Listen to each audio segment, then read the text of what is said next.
Shantae is what Simon's Quest wished it could have been. It's a 2D action-adventure game that has exploration elements. It feels like it was heavily influenced by the Metroid and Zelda games of old, and it's at least a decent example of Metroidvania gameplay. Before I end up gushing praise, I want to address all the complaints with the game first. For starters, there are weird glitches on occasions, mainly involving strange changes in colour, and there was also one time where the game completely froze on me. However, thanks to emulation, that wasn't too much of an inconvenience. The main problem I find with this game, though, is the hitboxes. The phrase, "Where the hell are they?" comes to mind. Luckily, it doesn't break the game to unplayable degrees, but hitting enemies never feels consistent, and I suspect this is one of the many drawbacks of the detailed sprite work.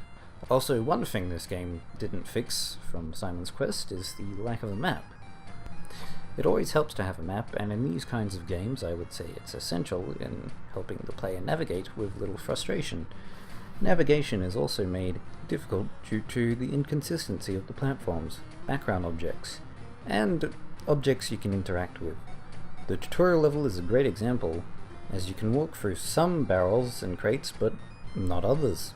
This could have been fixed by perhaps color coding or even using some sort of outline. I'm also not a big fan of fireflies, as they only show up at night, which is a little annoying. I did enjoy collecting them though, but I think this aspect of the game would have been more fun had they given Shantae a dance in order to switch between day and night. As it is, you have to wait long periods of time if you want to find the fireflies, and it's kind of a pain. At one point in the game, the NPCs give you the wrong directions, in what is either a big blunder or an intentional dick move. You can end up traversing the wrong area for quite a while. I also want to mention that there is a live system, which I think is a little redundant in these types of games, but when I consider the hitboxes, the instant death obstacles, and the close-up camera, I can understand why they decided to go this route. Now, with all the flaws out of the way, let's focus on what makes this game pretty freaking good. Well, for starters, there's the beautiful 8-bit sprite work and animation. It's some of the best I've ever seen, and it complements the art style.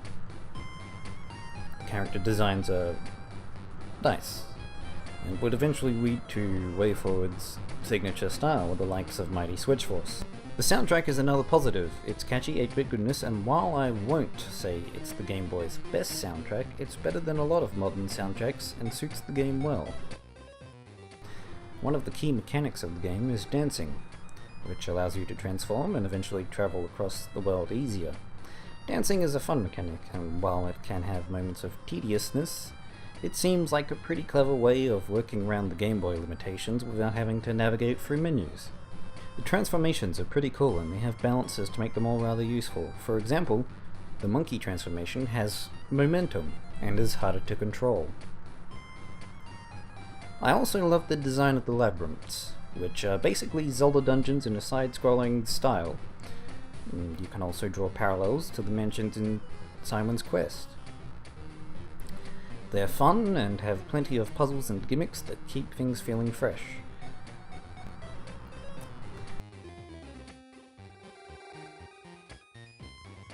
Aside from the fireflies, collecting in this game is enjoyable, with heart container substitutes, warp squids, and animal transformation upgrades to collect. They're all useful in game and therefore very rewarding to find. And in most cases, you're required to solve some sort of puzzle to get some of them. A lot of these puzzles actually require you to buy items from the stores, which is something I encourage anyone playing this game to do. Experiment with the items and you'll eventually be rewarded, but don't be too spend crazy, as permanent combat upgrades require your coins. And while there's only 4 of them, they're all pricey and may require you to do some grinding. Shantae also expands on some of the better ideas present in Simon's Quest, and even made the day-night cycle in this type of game more seamless and less annoying. Another positive is the fact that the towns stay open at night, and in some cases give you extra tasks to do in the nighttime. Of course, it has its own fair share of problems, but most of these seem to be the result of hardware limitations rather than just sheer stupidity. And hopefully, when I get to the sequels, these problems have been ironed out altogether. Shantae has a pleasing aesthetic and is a whole lot of fun to play. I personally recommend this one, and I say it's worth playing. You can find it on the 3DS eShop at the moment for the Game Boy Color. And it's also available on emulators, but I don't recommend them because most of them will not play the game well. Glitches like hell. That's it for today's review. I'll see you some other time.